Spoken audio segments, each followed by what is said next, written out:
MLC city ರವಿಗೆ ಪೊಲೀಸರಿಂದ ಇದೀಗ notice ಅನ್ನು ನೀಡಲಾಗಿದೆ. ಆದರೆ ಪೊಲೀಸರ ನೋಟಿಸ್ ಅನ್ನು ಸ್ವೀಕರಿಸಲು ಸಿಟಿ ರವಿ ನಿರಾಕರಣೆ ಮಾಡಿದ್ದಾರೆ.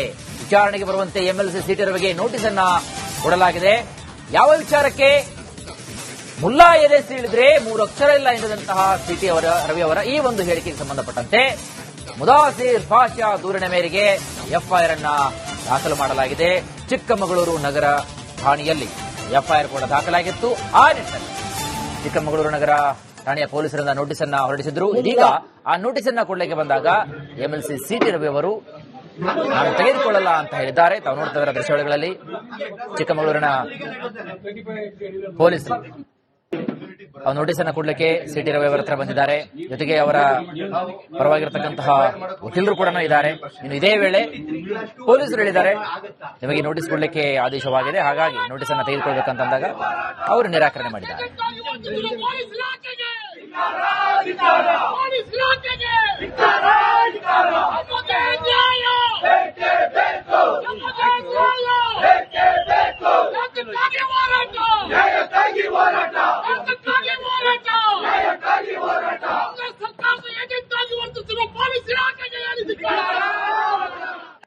ಬೇರೆ ಎಲ್ಲಾದ್ರೂ ಮುಸ್ಲಿಂ ಅಂತ ಇದೆಯಾ ಇದರೊಳಗಡೆ? ಇಲ್ಲ. ಆಮೇಲೆ ಮುಲ್ಲಾ ಈಕ್ವಲ್ ಟು ಮುಸ್ಲಿಮ ಕೇಳಿ. ನಾನು ಹೇಳಿರೋದು ಬೆಂಕಿ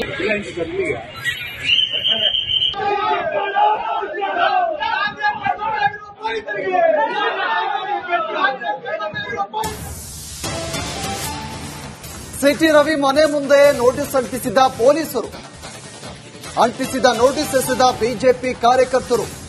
ಸಿಟಿ ರವಿ ಮನೆಯ ಮುಂದೆ ಬಿಜೆಪಿಗರು ಪ್ರತಿಭಟನೆಯನ್ನ ಮಾಡಿದ್ದಾರೆ. ಕಾಂಗ್ರೆಸ್ ಸರ್ಕಾರದ ವಿರುದ್ಧ ಘೋಷಣೆ ಕೂಗಿ ಆಕ್ರೋಶವನ್ನ ವ್ಯಕ್ತಪಡಿಸಿದ್ದಾರೆ. ಚಿಕ್ಕಮಗಳೂರು ನಗರದ ಬಸವನಹಳ್ಳಿ ಮುಖ್ಯ ರಸ್ತೆಯಲ್ಲಿ ಸಿಟಿ ರವಿ ಅವರ ನಿವಾಸ ಇದೆ. ಪೊಲೀಸರು ಸಿಟಿ ರವಿ ಮನೆ ಮುಂಭಾಗದಲ್ಲಿ ನೋಟಿಸ್ ಅನ್ನ ಅಂಟಿಸಿದ್ರು. ಈ ವೇಳೆ ಬಿಜೆಪಿಯ ಕಾರ್ಯಕರ್ತರು ಆ ನೋಟಿಸ್ ಅನ್ನ ಕಿತ್ತೆತ್ತಿದ್ದಾರೆ. ಅದಾದ ಬಳಿಕ ಬಿಜೆಪಿ ಕಾರ್ಯಕರ್ತರು ಪ್ರತಿಭಟನೆ ಮಾಡಿದ್ದಾರೆ. ಕಾಂಗ್ರೆಸ್ ಸರ್ಕಾರದ ವಿರುದ್ಧ ಧಿಕ್ಕಾರ ಕೂಗಿ ಆಕ್ರೋಶವನ್ನ ವ್ಯಕ್ತಪಡಿಸಿದ್ದಾರೆ. ದೃಶ್ಯದಲ್ಲೂ ಕೂಡ ಗಮನಿಸ್ತಾ ಇದ್ದಾರೆ. ಒಂದ್ ಕಡೆ ಪೊಲೀಸರು ಸಿಟಿ ರವಿ ಮನೆ ಮುಂಭಾಗದಲ್ಲಿ ನೋಟಿಸ್ ಅನ್ನು ಅಂಟಿಸಿದ್ರು. ಅದಾದ ಬಳಿಕ ಬಿಜೆಪಿ ಕಾರ್ಯಕರ್ತರು ಆ ನೋಟಿಸ್ ಅನ್ನ ಕಿತ್ತೆತ್ತಿದ್ದಾರೆ. ಈಗ ಮನೆ ಮುಂಭಾಗದಲ್ಲಿ ಪ್ರತಿಭಟನೆ ಕೂಡ ಮಾಡಿದ್ದಾರೆ.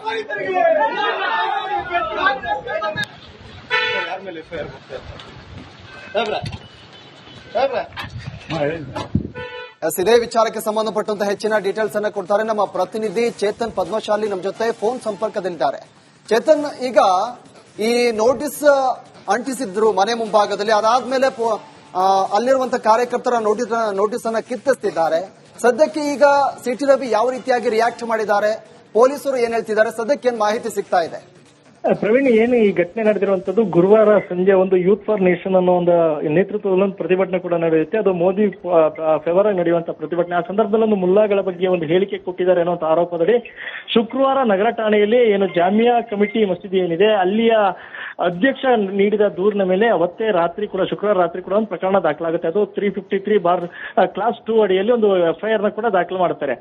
ಅದಾದ ನಂತರ ಇವತ್ತು ಏನು ನಗರ ಠಾಣೆಯ ಪೊಲೀಸರು ಸಿಟಿ ರವಿ ಅವರ ಮನೆಗೆ ಕೂಡ ಆಗಮಿಸ್ತಾರೆ. ಒಂದು ನೋಟಿಸ್ ಅನ್ನ ಕೊಡ್ತಾರೆ. ಅದರ 27ನೇ ತಾರೀಕಿಗೆ ಹಾಜರಾಗಬೇಕು ಅನ್ನುವಂಥದ್ದು, ಅಂದ್ರೆ ನಾಳೆ ಠಾಣೆಗೆ ಹಾಜರಾಗಬೇಕು, ಅಲ್ಲಿ ತಾವು ವಿಚಾರಣೆಗೆ ಹಾಜರಾಗಬೇಕು ಅನ್ನೋ ನೋಟಿಸ್ ಕೊಡ್ಲಿಕ್ಕೆ ಮುಂದಾಗ್ತಾರೆ. ಆದ್ರೆ ಇದನ್ನ ಸಿಟಿ ರವಿ ಅವರು ಒಪ್ಪೋದಿಲ್ಲ. ನನಗೆ 2 ದಿನ ಕಾಲಾವಕಾಶ ಬೇಕು ಅನ್ನುವಂತ ಮಾತನ್ನ ಸಿಟಿ ರವಿ ಪರ ವಕೀಲರೇನು ಸುಧಾಕರ್ ಇದ್ದಾರೆ ಅವರು ಒಂದು ಪೊಲೀಸರು ಮನವಿ ಮಾಡ್ತಾರೆ. ಆದ್ರೆ 2 ದಿನ ಕಾಲಾವಕಾಶ ನೀಡೋದಿಲ್ಲ ಅನ್ನುವಂತ ಮಾತನ್ನ ಹೇಳಿ ಪೊಲೀಸರು ನೋಟಿಸ್ ಪಡಿಲೇಬೇಕು ಅನ್ನೋಂತ ಆಗ್ರಹ ಹೇಳಿದಾಗ ಒಂದೆಡೆ ಪ್ರತಿಭಟನೆ ಕೂಡ ನಡೆಯುತ್ತೆ. ಅದಾದ ಸಂದರ್ಭದಲ್ಲಿ ಏನು ನಗರ ಠಾಣೆಯ PI ಏನು ಅಭಯ್ ಪ್ರಕಾಶ್ ಇದ್ದಾರೆ ಅವರು ನೇರವಾಗಿ ಮನೆ ಸಿಟಿ ನಿವಾಸದಿಂದ ವಾಪಸ್ ಕೂಡ ಆಗ್ತಾರೆ. ಅದಾದ ನಂತರ ಹಿರಿಯ ಅಧಿಕಾರಿಗಳನ್ನ ಕೆಲವೊಂದು ಚರ್ಚೆ ನಡೆಸಿ ಈಗ ಸದ್ಯಕ್ಕೆ ಸಿಟಿ ರವಿ ನಿವಾಸ ಏನಿದೆ ಬಸವನಹಳ್ಳಿ ಮುಖ್ಯ ರಸ್ತೆ ಅಲ್ಲಿ ಬಂದು ಮನೆಯ ಗೋಡೆಯ ಮೇಲೆ ನೋಟಿಸ್ ಅಂಟಿಸಿ ತೆರಳುತ್ತಾರೆ. ನೋಟಿಸ್ ಅಂಟಿಸಿದ ಕೆಲವೇ ಕ್ಷಣಗಳಲ್ಲಿ ಬಿಜೆಪಿ ಕಾರ್ಯಕರ್ತರು ಏನಿದ್ದಾರೆ ಆ ನೋಟಿಸ್ ಅನ್ನ ಎಸ್ತು ಈಗ ಸಿಟಿ ರವಿ ಅವರ ಮನೆ ಮುಂದೆ ಪ್ರತಿಭಟನೆಯನ್ನು ಕೂಡ ಮಾಡ್ತಾ ಇರುವಂತದ್ದು. ಪ್ರಮುಖವಾಗಿ ಆಗ್ರಹ ಅಂದ್ರೆ ಕಾಂಗ್ರೆಸ್ ಸರ್ಕಾರ ಏನು ಇವರ ಮೇಲೆ ಒಂದು ಪ್ರಕರಣ ದಾಖಲು ಮಾಡ್ತಾ ಇದೆ. ಕಾಂಗ್ರೆಸ್ ಸರ್ಕಾರದ ವಿರುದ್ಧವಾಗಿ ಘೋಷಣೆಯನ್ನು ಕೂಡ ಈಗ ಅವರು ಕೂಗ್ತಾ ಇರುವಂತದ್ದು. ಇನ್ನು ಈಗಾಗಲೇ ವಕೀಲರು ಕೂಡ ಮಾಧ್ಯಮಗಳಿಗೆ ಒಂದು ಪ್ರತಿಕ್ರಿಯೆ ನೀಡಿರುವಂತದ್ದು, ನಾವೇನು ನೋಟಿಸ್ ಪಡೆಯೋದಿಲ್ಲ ಅಂತ ಹೇಳಿಲ್ಲ, ಆದ್ರೆ 2 ದಿನ ಕಾಲಾವಕಾಶ ನೀಡಬೇಕು ಅಂದ್ರೆ ಸಿಟಿ ರವರಿಗೆ ಕೆಲವೊಂದು ಕಾರ್ಯಕ್ರಮಗಳು ನಿಗದಿಯಾಗಿದೆ. ಅಂದ್ರೆ ಇವತ್ತು ಕೂಡ ಅವರು ದಾವಣಗೆರೆಯಲ್ಲಿ ಒಂದು ಕಾರ್ಗಿಲ್ ವಿಜಯೋತ್ಸವ ಕಾರ್ಯಕ್ರಮದ ಭಾಷಣಕ್ಕೂ ಕೂಡ ಹೋಗಬೇಕಾಯ್ತು. ಆದ್ರೆ ಇವೆಲ್ಲ ಬೆಳವಣಿಗೆ ಆದ್ರಿಂದ ಇವತ್ತು ಕೂಡ ಹೋಗಿಲ್ಲ. ನಾಳೆ ಮತ್ತೆ ನಾಡಿದ್ದು 2 ದಿನ ಬೇರೆ ಬೇರೆ ಕಾರ್ಯಕ್ರಮಗಳು ನಿಗದಿಯಾಗಿದೆ. ಹಾಗಾಗಿ 2 ದಿನ ಕಾಲಾವಕಾಶವನ್ನ ನಾವು ಕೇಳಿದೀವಿ ಅನ್ನೋಂತ ಮಾತನ್ನ ಕೂಡ ಹೇಳಿದ್ರೆ ಯಾವುದೇ ಕಾರಣಕ್ಕೂ ನೋಟಿಸ್ ಅನ್ನ ಪಡೆಯಲ್ಲ ಅನ್ನುವಂಥದ್ದು ನಾವು ಹೇಳಿಲ್ಲ ಅನ್ನುವಂತ ಸ್ಪಷ್ಟನೆ ಈಗ ವಕೀಲರು ಕೂಡ ನೀಡಿರುವಂತದ್ದು.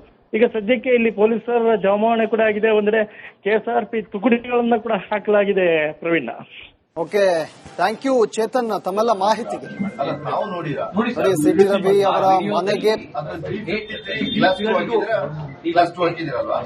ಗೇಟ್ ಮಾಡುವಂತ ನೀವೀಗ FIR ನಲ್ಲೇನೆ ಕಂಡಿರೋದಿದು. ಅವನು ಮುಸಲ್ಮಾನರ ಬಗ್ಗೆ ಒಂದ್ ಶಬ್ದ ಮಾತಾಡಿಲ್ಲ. ಮುಲ್ಲಾ ಅನ್ನುವಂತ ಸಿಂಗುಲರ್ ವ್ಯಕ್ತಿ ಬಗ್ಗೆ ಮಾತಾಡಿದ್ದೀನಿ. ಮುಲ್ಲಾಗಳ ಬಗ್ಗೆನೂ ಮಾತಾಡಿ, ಮುಲ್ಲಾ ಅನ್ನುವಂತ ಒಬ್ಬ ವ್ಯಕ್ತಿ ಬಗ್ಗೆ ಮಾತಾಡಿದ್ದೀನಿ. ಯಾವ ಮುಲ್ಲಾ? ಬೆಂಕಿಗಿರ್ತಾ ಇದ್ನಲ್ಲ ಆ ಮುಲ್ಲಾ. ಕ್ರಿಮಿನಲ್ಗಳ ಪರವಾಗಿ ಮುಸ್ಲಿಂ ಸಮಾಜ ನಿಲ್ಲದಿಲ್ಲ ಅನ್ನೋದು ನನ್ನ ನಂಬಿಕೆ. ನಿಲ್ಲೋದಾದ್ರೆ ನಾವ್ ಎದುರಿಸ್ತೀವಿ.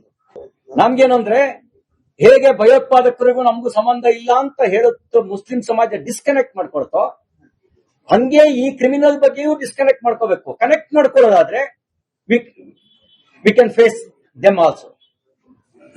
ನಾವು ಅವ್ರನ್ನೂ ಎದುರಿಸ್ತೀವಿ. ಆದ್ರೆ ಅಕಸ್ಮಾತ್ ಅದ್ರ ಬ್ಲಾಸ್ಟ್ ಆಗಿದ್ರೆ 100 ಜನ ಅಲ್ಲಿ ಸಾಯ್ತಿದ್ರು. ಆ ಪೆಟ್ರೋಲ್ ಟ್ಯಾಂಕಿಗೆ ಬೆಂಕಿ ಹೊತ್ಕೊಂಡು ಏನಾದ್ರು ಸ್ಫೋಟ ಆಗಿದ್ರೆ 100 ಜನ ಸಾಯ್ತಿದ್ರು. ರಾಹುಲ್ ಗಾಂಧಿ ಅವರೇ ಕರ್ನಾಟಕದಲ್ಲಿ ರೈತರ 500 ದಿವಸದಿಂದ ಹೋರಾಟ ಮಾಡ್ತಿದ್ದಾರೆ. ಯಾರು ಸಾರಿ ಕೇಳಬೇಕು ಹೇಳಿ?